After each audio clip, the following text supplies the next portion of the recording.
Will Trump crash the housing market in 2025, or is he going to make homes more affordable again? If you've been scrolling the news at all, you can see both sides, even the middle, making these wild predictions about what is going to happen. Are prices going to boom, or are prices going to tank?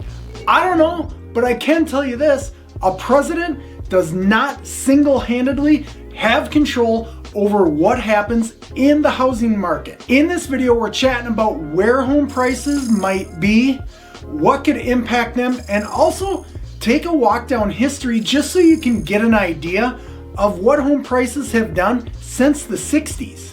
We know that people love to blame or praise a president for the housing market. But let's be real around here. We know home prices are not set by the White House. I mean, if they were, who really would be struggling to buy a house right now, right? Hold on, don't answer that. Instead, home prices are controlled specifically by supply and demand, interest rates, economic conditions, and major global events. Looking back in history, we can see that home prices follow more economic trends than anything. Let me show you what I mean. We're gonna rock a few decades here, so buckle up as we travel on back in time. 60s and 70s, home prices grew about 3.5 to 5.4% per year. This is mostly due to post-war economic expansion and inflation.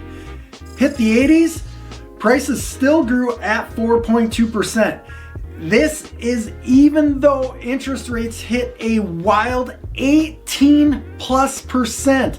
That was under President Reagan. So that tells us it wasn't the president. In fact, it was the Fed fighting inflation. Sounding familiar yet? We get to the 90s and the market saw booms and crashes. Home prices soared 8 to 12% per year during the 2000s, then tanked 33% in 2008. But it wasn't just Bush or Obama. It was bad lending practices and the financial crisis. I can speak to it. I owned a home, I owned a mortgage company, all during that time. We are not gonna see that again. Those lending practices, it was a wild, wild west. Then we hit 2010 and beyond. Just to kind of group it together, we have had massive growth, 4.8% throughout all those years, which is ridiculous. This was fueled by low mortgage rates, tight housing supply. And then think about this.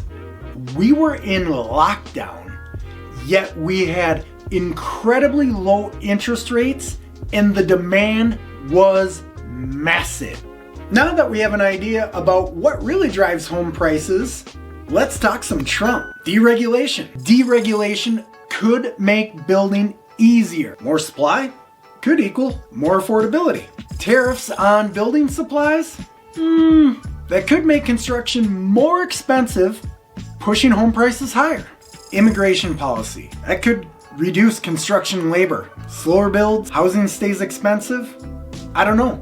Because then the flip side to that, but deportation, that's less people for homes, so does it counter each other? Then if he pressures the feds for more cuts, that makes borrowing cheaper. When interest rates go down, more people want to spend. When more people want to spend, that can cause home prices to go up again. So no, Trump alone isn't going to crash the housing market, nor is he going to create an unbelievable housing market. Let me know what you think. Drop a comment, high if prices are gonna go up, or crash if you think the housing market's gonna crash. Personally, I think for the next 4 to 5 years, we're gonna see 4.5%, kind of like we always have.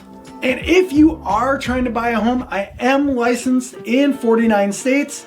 I will answer any questions that you have without pitching you on why you should use me. I know what it's like to buy a house and I want to help people. The other thing you could do is give a like or just watch the next video.